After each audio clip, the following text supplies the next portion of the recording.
Acompanhe comigo a leitura então dos versos de 1 a 7, capítulo 3 de Tito. Diz assim: lembra-lhes que se sujeitem aos que governam, às autoridades. Sejam obedientes, estejam prontos para toda boa obra. Não difamem a ninguém, nem sejam altercadores, mas cordatos, dando prova de toda cortesia para com todos os homens. Pois nós também, outrora, éramos nécios, desobedientes, desgarrados, escravos de toda sorte de paixões e prazeres, vivendo em malícia e inveja, odiosos, odiando-nos uns aos outros. Quando, porém, se manifestou a benignidade de Deus, nosso Salvador, e o seu amor para com todos, não por obras de justiça praticadas por nós, mas segundo sua misericórdia, Ele nos salvou mediante o lavar regenerador e renovador do Espírito Santo, que Ele derramou sobre nós ricamente por meio de Jesus Cristo, nosso Salvador, a fim de que, justificados por graça, nos tornemos seus herdeiros, segundo a esperança da vida eterna. Vamos orar? Santo Deus, Pai bondoso, mais uma vez nós temos o desafio de abrir a Tua Palavra e expor ela de maneira fiel. Nós te pedimos que o Senhor conduza para que essa exposição seja para a Tua honra e para a Tua glória, que os pensamentos meramente humanos, meramente nossos, sejam realmente desfeitos e que somente a Tua Palavra cresça, somente a Tua Palavra seja exposta, para que nós aprendamos o que Tu queres para nossas vidas. É em nome de Cristo que nós oramos. Amém. Amados, a recordação dos fatos que acontecem nas nossas vidas é talvez um dos mais poderosos acontecimentos que acontecem com nós, que existem. Geralmente as pessoas se familiarizam quando elas veem alguma coisa que aconteceu com outras e elas passam também.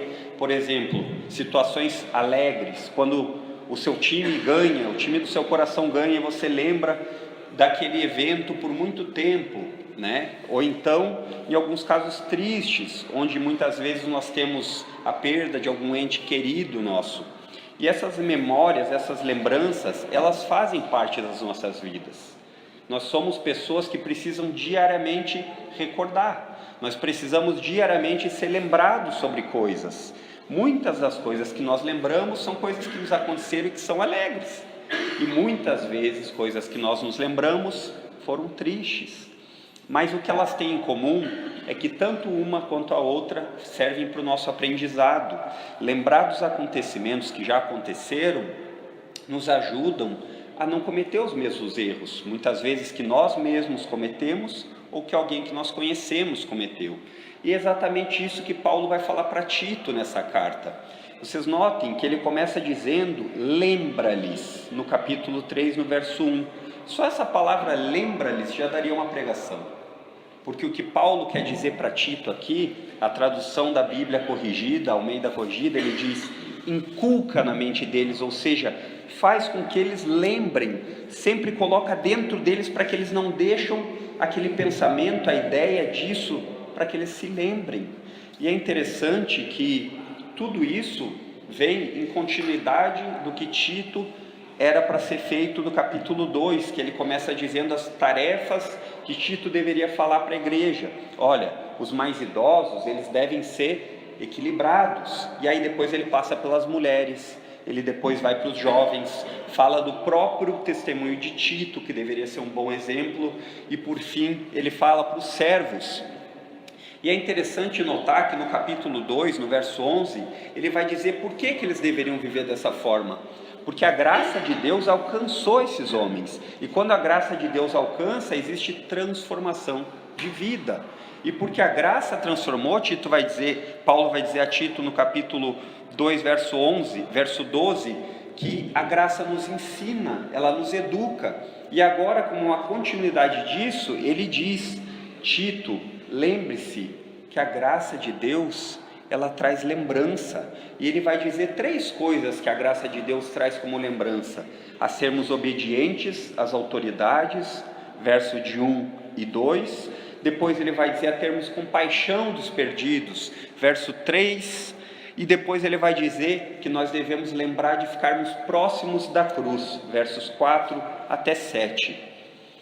Paulo, queridos, quando escreveu essa carta a Tito, a finalidade que Paulo escreveu a Tito é que Tito constituísse pastores fiéis à igreja, que Tito constituísse igrejas que tivessem pastores saudáveis. E aí ele discorre por que isso? Porque Tito era uma pessoa mais jovem e provavelmente ele já estava desencorajado. Por quê? Porque ele estava diretamente em choque com aqueles que não queriam obedecer essa doutrina. E aí ele diz que Tito deveria permanecer firme, mesmo diante de todas as dificuldades. Você imagina Tito querendo falar e os falsos mestres tirando tudo que ele falava. Ele pregava uma coisa e os falsos mestres iam lá e diziam o contrário. E Paulo, quando ele escreveu isso, Paulo tinha certeza e a convicção de que Tito faria bom uso dessa instrução. E Tito deveria continuar esse processo de ensino, e Paulo destaca aqui o que ele deveria lembrar aos crentes. Em primeiro lugar, a serem obedientes às autoridades. Verso 1, lembra-lhes que se sujeitem aos que governam, às autoridades. Quando ele fala que a ideia de sujeição, ela traz a ideia de uma obediência que está à disposição de outro. Ele já usou isso muitas vezes em relação às esposas e os maridos, e agora ele fala em relação aos governos. A gente fica pensando, mas por que será que Paulo fala isso? Essa ordem que Paulo dá, ela é um imperativo, é uma ordem, é uma atitude concreta que eles deveriam fazer. E é interessante de notar que ela está no presente. Ele está dizendo para eles, nesse momento que vocês vivem, sejam submissos, sujeitos, obedeçam às autoridades. Isso remete a uma constância. Não é uma coisa que eles deveriam fazer uma vez ou outra, mas viver suas vidas debaixo da autoridade. E é interessante que Paulo, ele tem em vista a gente viu nos outros versos e nos outros capítulos, que o povo da ilha de Creta, que é para quem Paulo escreve isso, em sua grande maioria judeus, ele era um povo muito difícil de lidar, com sérios problemas morais, um povo que não se sujeitava a qualquer obediência. Então eles eram extremamente turbulentos em sua maneira de viver. E é interessante pensar que Paulo escreve isso para eles porque, em última análise, todo governo só está governando porque Deus permitiu. E é isso que Paulo quer dizer para eles. E é isso que nós vemos Paulo dizendo em Romanos 13 também, capítulo de versos 1 a 7, ou em 2 Timóteo, onde Timóteo também tem os mesmos problemas em relação aos crentes. E é interessante pensar que todo crente é submisso à Bíblia, ou pelo menos ele se diz submisso à autoridade de Deus pela palavra. E se ele é submisso à Bíblia, ele deveria ser submisso às autoridades humanas, porque é isso o que a palavra nos ordena. É interessante de notar que os apóstolos não era uma novidade, isso que Paulo está falando, manter o povo obediente às autoridades. Os apóstolos tinham muita dificuldade. Então, naquela época, como vocês devem lembrar, não era como agora que nós temos presidentes. Eles tinham reis, príncipes, mas eles também eram governantes. E é interessante que o povo cristão, em boa medida, como nos nossos dias, eles tinham algumas dificuldades em aceitar, obedecer a governos do mundo. Eles pensavam o seguinte: mas se César é o imperador de Roma e César é contrário a Cristo, eu não preciso obedecê-lo, porque eu sirvo a Cristo.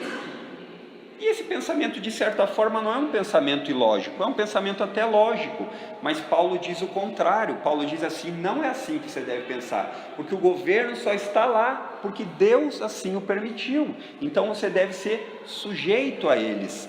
Então, as autoridades, mesmo aquelas contrárias a Cristo, deveriam ser obedecidas. E isso talvez choque as pessoas, porque não é normal da nossa natureza obedecer àqueles que, de certa forma, fazem coisas contrárias ao que nós pensamos. Só que é interessante de nós lembrarmos que o próprio Jesus deu esse exemplo.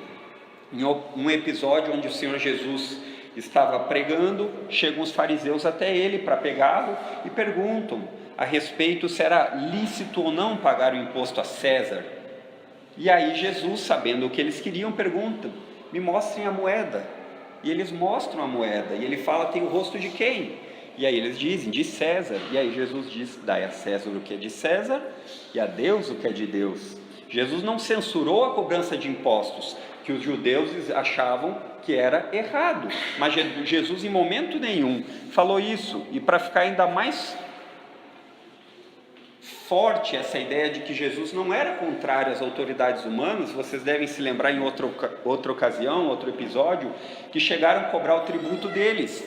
E aí ele fala para Pedro ir pescar um peixinho, e quando Pedro pega o peixe, tinha uma moeda para pagar o imposto por ele e por Jesus.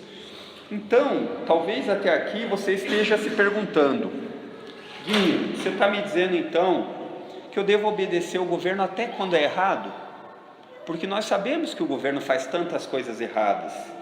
E essa é uma ótima pergunta. É uma pergunta de pessoas que estão com disposição em aprender.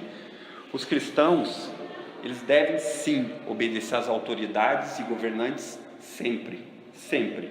As leis humanas, elas devem ser cumpridas e respeitadas. Impostos, leis de trânsito, só existe uma maneira que você não deve se submeter às autoridades ou governantes, que é quando eles exigirem ou pedirem que você peque contra Deus, mentindo, ou então questões morais diferentes do ensino bíblico, quando vão obrigar você a aceitar casamento homossexual, ou então quando vão pedir para você fazer alguma coisa ilícita. Esse tipo de coisa se choca diretamente com o princípio bíblico, e aí nós temos autorização de Deus para desobedecê-los. Pedro e João, certa vez, no livro de Atos, nos conta que eles estavam pregando o nome de Jesus e falando do evangelho da salvação. Venham e se arrependam a Jesus, esse que salva os pecadores. E aí eles foram presos, e eles foram espancados, e eles foram ameaçados: parem de pregar esse Jesus, porque senão nós vamos fazer coisa pior com vocês. Eles estavam debaixo da autoridade. E aí eles disseram: antes obedecer a Deus do que aos homens. E é nisso que se baseia a diferença. A gente deve sim ser sujeito às autoridades. Talvez um grande problema em meio a nós evangélicos, aqueles que nos chamamos de povo de Deus, seja que nós não somos coerentes com a fé que nós professamos. Explico para vocês. Muitas vezes nós fazemos de maneira ingênua, e nós não pensamos nessas coisas. A gente tem um costume de separar as coisas religiosas da nossa vida em comum.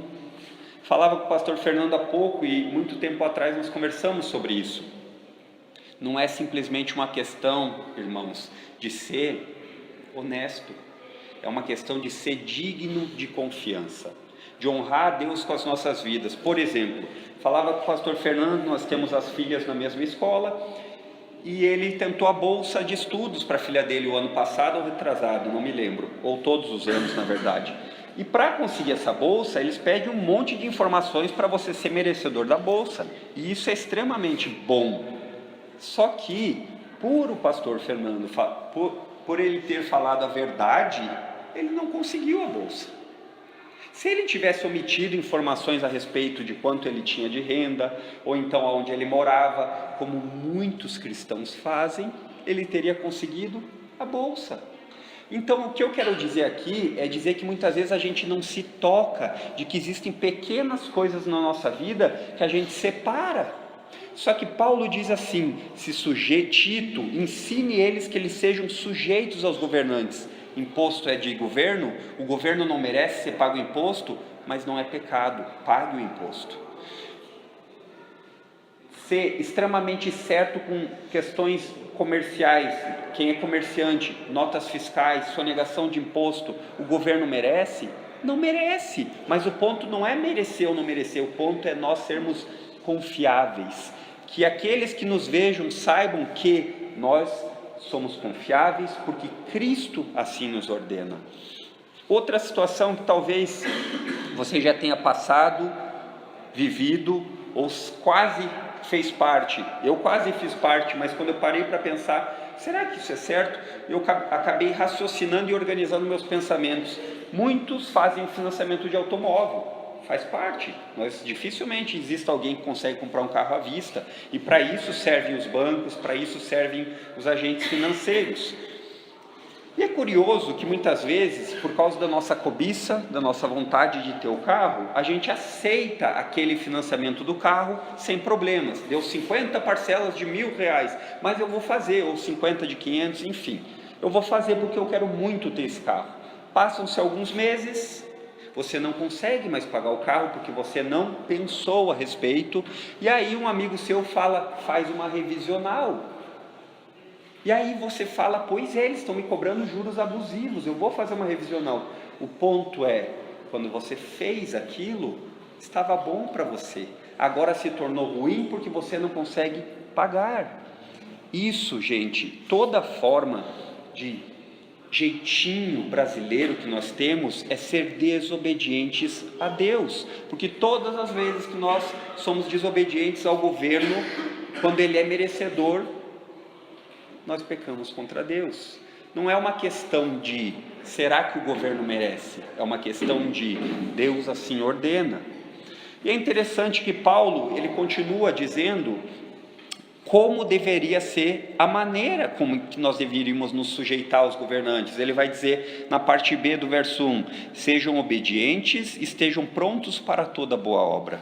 E aí agora Paulo, isso é lindo nos escritos de Paulo, que Paulo vai dando o antídoto, ele diz o problema e dá o antídoto. Agora ele diz assim, como se aplicando ao que os crentes deveriam fazer: não difamem a ninguém, nem sejam altercadores ou briguentos, aqueles que gostam de briga, mas cordatos, ou em outras palavras, equilibrados, gentis, dando prova de toda cortesia para com todos os homens. Agora Paulo, ele passa de falar da obediência para a prática, como deveriam viver, como deveriam agir. Em outras palavras, Paulo diz assim, todos aqueles que querem viver uma vida honesta e justa, voluntariamente vão se submeter aos governos, voluntariamente eles vão ser aqueles que vão pagar o pato se assim for necessário. Em que sentido? De fazer as coisas certas, mesmo quando todo mundo faz errado. E aí, Paulo continua dizendo o traço do alvo a seguir. Ele diz assim, olha lá, não difamar, não ser briguento, mas ser gentil com todo tipo de pessoa, governante, pessoa descrente, pessoas até mesmo que são hostis a você e o Evangelho. E talvez essa seja uma dificuldade, porque muitas pessoas não compartilham da mesma fé que vocês e eu. E muitas pessoas vão lhe ofender por isso. E muitas pessoas vão lhe tratar de uma maneira que você não acha certa, que não é justo. E aí Paulo diz assim, trate elas bem, seja gentil. Paulo incentiva a não ser briguento, que a ideia de altercadores é aquele que sempre está procurando um ganchinho para brigar, né? Sempre está procurando uma picuinha para começar uma discussão.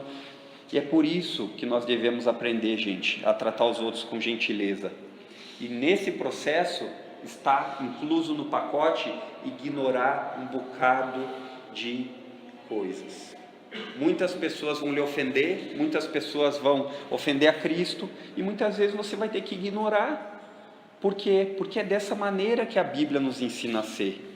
É interessante que muitas vezes aqueles que são bem mal-humorados, esses são os maiores facilitadores da contenda, porque eles vivem tão mal-humorados que eles estão sempre por um estopim, sempre prontos para brigar. E aí Paulo diz exatamente o contrário, não sejam desse tipo, que se você está no trânsito, o outro buzinou com você, você já briga, mas seja o contrário, deixa passar.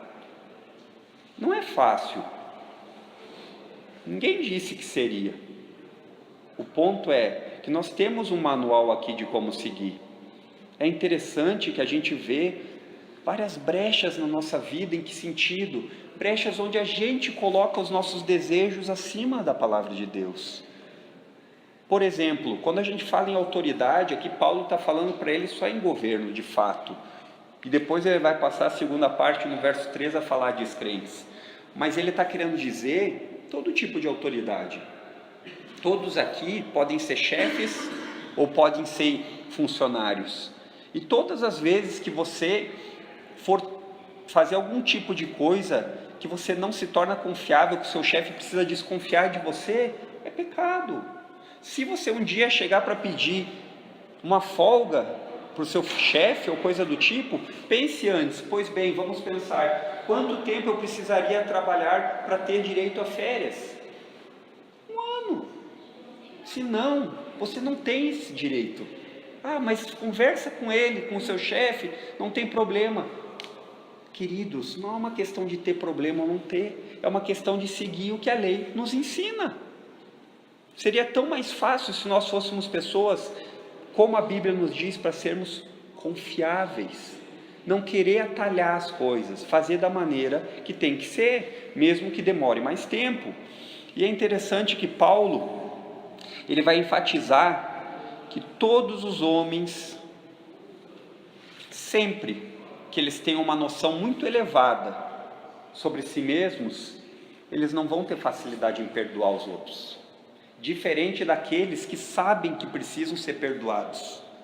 Lembra quando eu falei no começo que se aqueles que se passam por uma situação drástica de sofrimento e conversam com o outro e o outro tem uma situação parecida, eles sentem uma relação, uma ligação. E Paulo está dizendo exatamente a mesma coisa aqui. Se a gente realmente lembrasse do perdão de Deus nas nossas vidas, sem merecimento, a gente teria mais facilidade para perdoar. Então, é isso que a gente deve lembrar. A obediência às autoridades, sejam elas qual for, são muito importantes. E a gente vê esse exemplo na pessoa-chave da nossa vida, Jesus Cristo. Jesus, no Sermão do Monte, o pastor Fernando já pregou, que nós tivemos o privilégio de aprender, no verso 5 do capítulo 5, ele diz: bem-aventurados os mansos. E aí, não distante disso, Jesus, no capítulo 11, verso 29 de Mateus, que ele diz: vinde a mim os que estáis cansados e sobrecarregados, porque eu sou manso e o meu fardo é leve. Se você quer realmente ser a imagem e semelhança de Cristo, você deve pegar o exemplo dele. Lembre-se, irmãos, que sempre é necessário 2 pessoas para brigar. Ninguém consegue brigar sozinho, ele pode até tentar, mas no máximo que ele vai conseguir fazer, se você deixar ele sozinho brigando, vai ser que nem um cachorro perseguindo o próprio rabo. Logo ele vai cansar e vai ter que parar de brigar. O povo de Deus deve ser conhecido pela gentileza, e Jesus é o nosso padrão.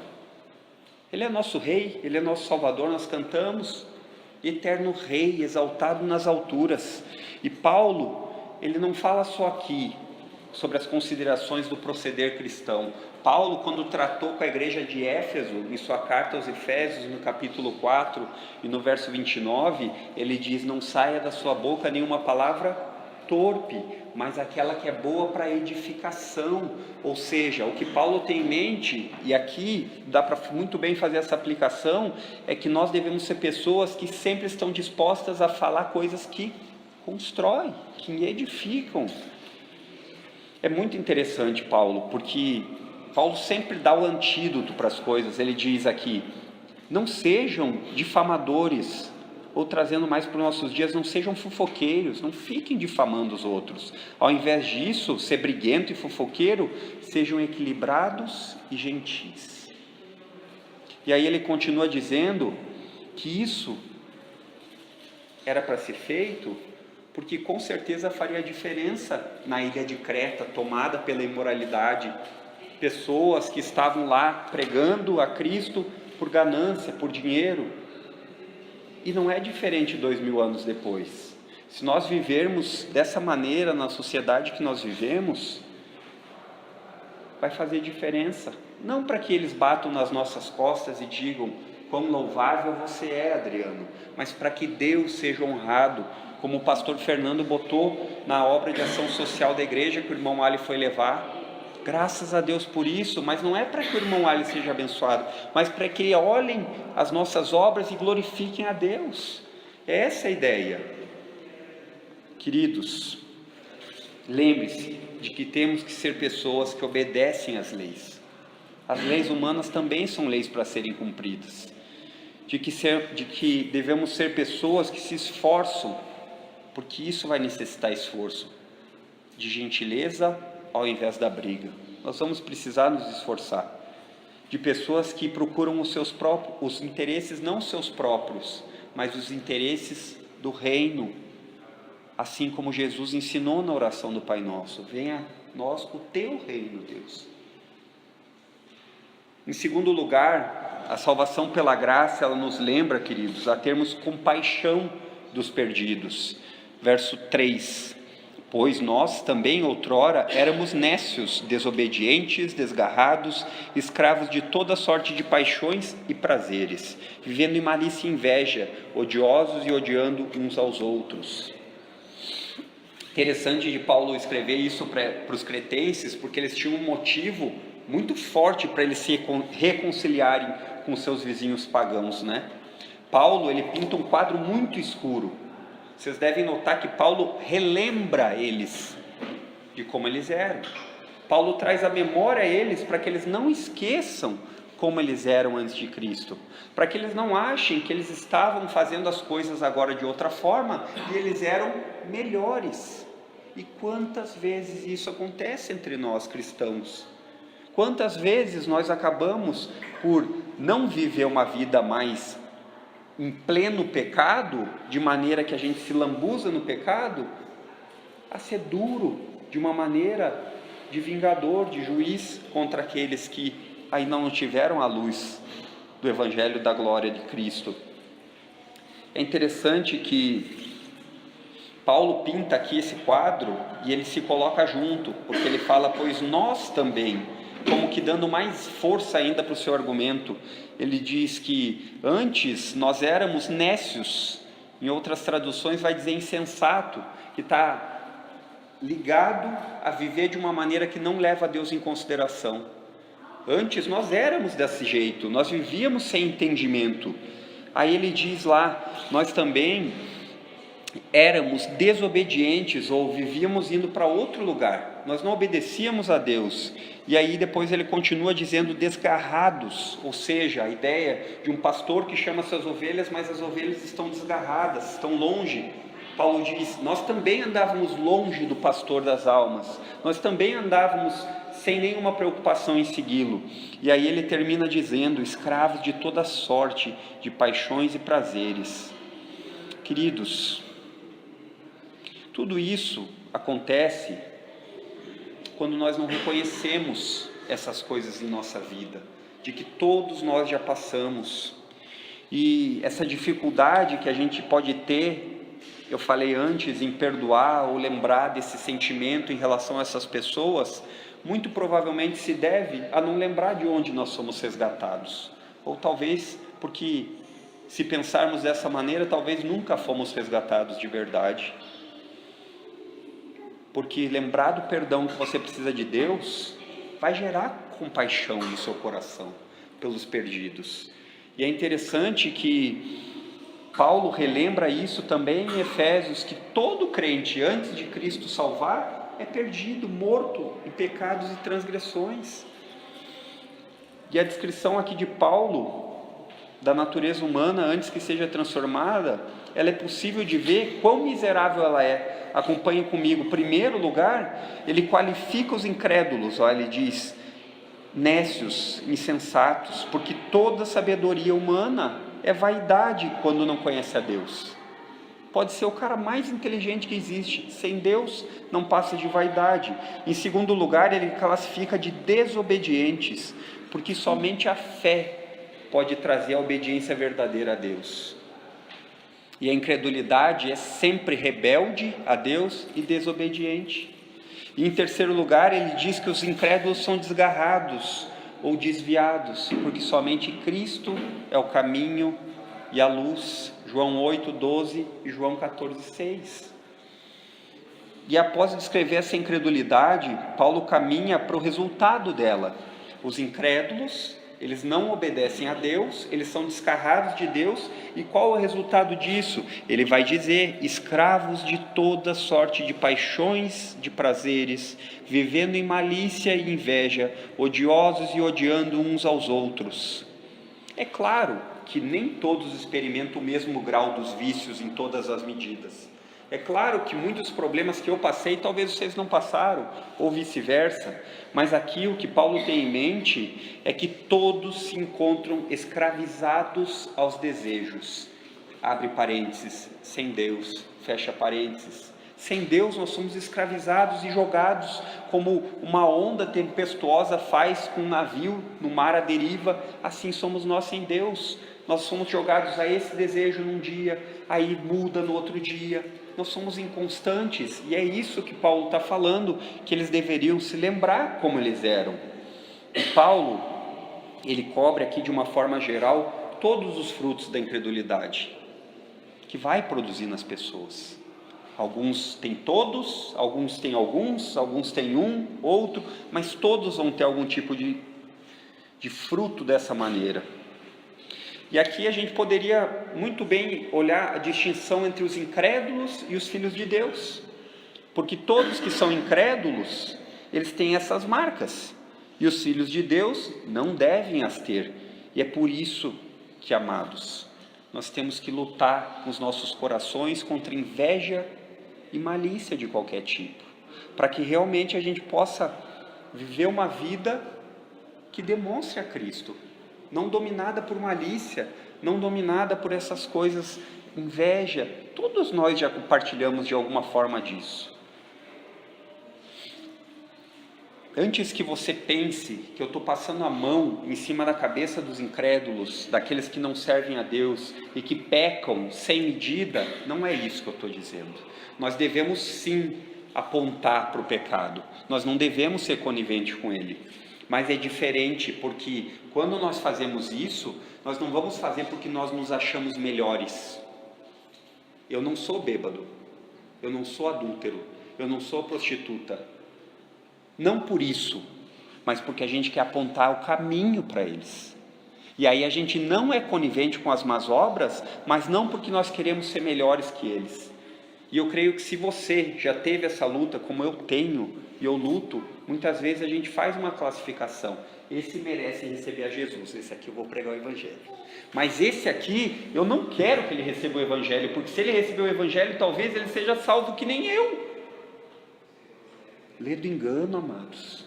Isso é o nosso coração sendo invejoso e malicioso com algo que não é nosso. A salvação é pela graça, não é nossa, é dada. E é duro, porque nós lutamos contra isso. Ou ninguém aqui, quando vai ser injuriado sem razão, ou maltratado por uma pessoa que não ama Cristo, vai dizer que consegue normalmente, livremente, não ter nenhum sentimento? Não, nós temos e muitos, mas o ponto é nós sabemos o caminho que nós devemos apontar para eles. E Paulo aqui, ele descreve toda a humanidade sem Cristo, dos quais você e eu já fizemos parte. E essa lembrança, ela deve nos trazer essa compaixão, ela deve nos trazer esse amor pelos perdidos. E a única solução para isso, se talvez algum de nós não pensou realmente que precisa de Cristo, é correr para a cruz. Corra agora, não espere mais nem um minuto.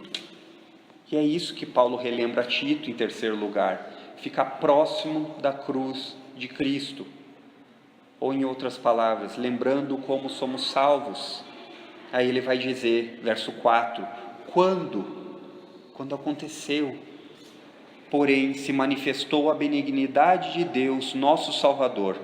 Paulo, ele vai fatiando o texto e vai dizendo, olha, quando mudamos, nós éramos dessa maneira, desobedientes, nós éramos desgarrados, nós éramos insensatos, nós éramos insolentes a Deus, nós não amávamos a Deus. Mas agora, Deus se manifestou em carne, Cristo vindo à terra, morrer pelos pecadores, e aí ele diz, Deus nosso Salvador, o seu amor para com todos, todo tipo de homem, mulher, raça, nação, sem distinção de etnia. Não é para os judeus só, é para todos. Todo tipo de pessoa, pobres, ricos. E aí ele continua: não por obras de justiça praticadas por nós. Relembrem disso. Não é porque vocês fizeram para merecer alguma coisa que vocês são melhores que os incrédulos. Mas é por causa, agora ele diz, por causa da sua misericórdia. Paulo vai deixando bem claro, ele diz: olha, agora as coisas são diferentes, mas não é por causa do seu mérito, não. É por causa que Deus manifestou a bondade, mas não é por causa que você merecia, é por causa da misericórdia dele. E aí ele continua dizendo a maneira: ele nos salvou mediante o lavar regenerador, através da nova vida. Quando você realmente confia em Cristo, deposita a sua esperança em Cristo, você recebe uma nova vida e renovador do Espírito Santo, uma vida melhor. Essa palavra aqui, renovador, a ideia é uma vida diferente da que era antes, melhor. A ideia de que você, quando vai na academia, você fala: eu vou renovar o meu corpo, então a ideia é que agora vai ser melhor, porque eu vou ficar melhor fisicamente. E a ideia aqui é justamente em relação ao nosso espírito, em relação à nossa salvação. E ele continua dizendo que Jesus derramou sobre nós ricamente, nosso Salvador, e termina dizendo: qual é o objetivo? A fim de que, justificados por graça, ou seja, tornados agora inocentes diante de Deus, porque outro substituiu vocês naquela condenação que era sua, nos tornemos seus herdeiros, segundo a esperança da vida eterna. É interessante como Paulo, depois de pintar todo aquele quadro pesado, preto, escuro, se incluindo dentro, agora ele demonstra que não foi devido às forças humanas, não foi pelo esforço obediente apenas dos cretenses, mas foi por causa da bondade de Deus. Se não fosse a intervenção divina, é interessante que aqui em Tito, quando ele fala se manifestou, a ideia traz a manifestação física de Cristo, que Cristo veio à terra e foi visto. Não é simplesmente uma ação invisível, mas é uma ação visível.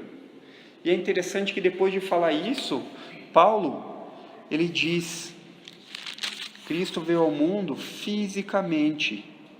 E aí Paulo fala novamente que Cristo é o nosso Salvador. É interessante de ver que Paulo, usando esse termo, a benignidade, ele trata a bondade de Deus e a causa de Cristo ter vindo. E muito provavelmente, Paulo aqui, ele faz esse parênteses e ele faz dessa forma para deixar mais forte ainda a presença de Cristo como o único e verdadeiro soberano. Porque vocês devem ter visto em algum filme, alguma novela, algum seriado, era costume dos reis pagãos sempre exaltar a bondade do seu soberano. É a bondade de César que está acontecendo isso. Você está livre por causa do Deus fulano de tal, Baal, não sei. E Paulo faz isso quase que certamente para quê?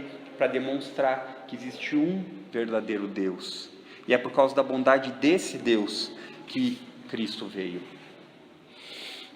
É interessante de notar, irmãos, como a descrição do Evangelho é extremamente clara dos versos 4 ao 7. Ele fala exatamente o que são as boas novas por Jesus. Jesus veio à terra salvar pecadores indignos como nós, sem merecimento nenhum, não por causa dos nossos atos, mas por causa da misericórdia dele. E aí ele diz depois disso, para que, justificados por sua graça, nos tornemos seus herdeiros. É interessante que a nova criatura, essa renovada pelo Espírito de Deus, ela agora espera um tesouro, que ela já faz parte, já participa, mas ela não botou a mão ainda, porque é no futuro. A ideia é no futuro, nos tornemos seus herdeiros segundo a esperança da vida eterna. E qual é esse tesouro? A certeza da vida eterna. Nós esperamos por isso, nós devemos clamar por isso, nós devemos pedir: Senhor Jesus, vem. E é interessante que a ideia essa da renovação do Espírito, ela se fundamenta, ela tem sua base em uma nova criatura, modificada, não na antiga. Eu penso que lembrar constantemente desse texto, irmãos, vai nos manter humildes. Todas as vezes que você, assim como eu, se você já passou por isso, de às vezes pensar que você é mais merecedor do que outro da salvação de Deus, corra para a cruz. Corra para a cruz, porque lá você vai se humilhar a ponto de ver que você não merece a salvação. E você não julga quem merece ou quem não merece. Isso é através da obra de outro. Não é o seu esforço que vai lhe salvar. E isso eu penso que vai lhe humilhar, assim como me humilha. Essa lembrança é fundamental. Se nós não ficarmos aos pés da cruz, dependentes de Deus, obedecendo a Deus, sendo misericordioso com os perdidos, nós vamos nos tornar orgulhosos. Vamos achar que nós somos o povo escolhido de Deus por causa dos nossos méritos. Só que o povo escolhido de Deus reconhece que ele não tem mérito nenhum. E relembrar isso provavelmente vai deixar a nós mais pacientes e amorosos. Algumas aplicações aqui para nós terminarmos, irmãos. Segundo esse padrão que nós vimos da Bíblia, segundo o padrão de Deus, nós devemos obedecer a quem? As autoridades também, porque elas são constituídas por Deus. Chefes no seu trabalho são autoridades, professores na sua escola são autoridades, pai e mãe na sua casa são autoridades. Nós devemos sim, e a única exceção a isso é quando eles nos levarem a pecar contra Deus. E é interessante que quando nós vivemos debaixo da submissão a Deus como um grande guarda-chuva, Deus é quem realmente ordena as coisas, nós vivemos, mas Deus colocou debaixo disso a sujeição às autoridades. E nós vamos viver dessa forma e vamos nos empenhar para isso, não para simplesmente obedecer às autoridades, mas para obedecer a Deus e mostrar uma vida íntegra, irmãos, uma vida confiável. Eu, na preparação desse sermão, eu me choquei muito com a ideia da gentileza, né? Quantas vezes nós não somos gentis, e a ideia da confiança, as pessoas olharem e falarem: hoje não existe mais isso. Posso confiar em fulano de tal? Olha, se não tiver um papel escrito de um contrato, não tem como. E eu não estou aqui dizendo para você não fazer contrato quando você for fazer um negócio, mas eu estou dizendo para que você se empenhe, para que as pessoas, quando falarem de você, elas falem: ele ou ela é uma pessoa confiável, mesmo que ele não saiba que você é um crente, mas para que isso seja uma ponte de ligação. Lembrem-se, queridos, que a nossa escolha vai ser dura entre escolher ser briguento pelos nossos direitos, nossos deveres, ou sermos gentis. A luta é grande, mas não é contra os outros, é contra nós mesmos, porque nossa escolha sempre é pensar em nós em primeiro lugar. E se for assim, vai ser cada vez mais fácil brigar. Nós precisamos sim ser duros contra o pecado. Nós não podemos deixar espaço para ele ficar morando nos nossos bolsos, com aqueles pecadinhos de estimação. Nós devemos sim ser duros em relação ao pecado na sociedade, mas nós devemos lembrar que eles estão perdidos como nós um dia estivemos. E isso não é para mérito nosso. Nós não somos melhores que eles, nós só somos arrependidos. É isso que se baseia o cristianismo. Não é pessoas melhores ou piores, como fazem todas as outras religiões. O quão bom você é para chegar a Deus. O cristianismo diz: não existe bondade, existe arrependimento dos pecados. E esse equilíbrio, essa sabedoria, só vem quando nós conhecemos a Deus pela Bíblia. E amados, se eu puder hoje, como Paulo falou a Tito, relembra, inculca na mente deles eu gostaria que vocês realmente inculcassem na mente de vocês, que Deus colocasse isso de uma maneira que não saísse mais. Fiquem aos pés da cruz, para que o orgulho não se sobressaia sobre as nossas vidas. Isso vai nos ajudar a ficar humildes. E isso vai ser um grande remédio contra esse vilão chamado orgulho. Achar que nós somos merecedores porque nós somos melhores. Jesus deixou claro aos fariseus: vocês não entram nos reinos dos céus porque vocês se acham mais merecedores, enquanto os publicanos e as prostitutas entram de monte, porque eles se arrependem, eles sabem que precisam de salvação. Se você estiver lutando contra isso, relembre, como Paulo diz a Tito, de onde você foi tirado, de um lamaçal, de uma areia movediça, onde você não conseguiria sair por seus méritos, que você precisou que outro lhe puxasse pela mão e lhe tirasse de lá. E isso deve lhe relembrar que com Cristo agora, todos nós somos chamados a viver em novidade de vida, vidas novas, novas criaturas, porque nós não vivemos mais com uma semente de corrupção, mas uma semente incorruptível foi plantada em nós quando nós cremos em Cristo. E essa semente, ela se alimenta da graça de Deus e ela sente prazer na santidade de Deus. Amém, queridos? Vamos orar então.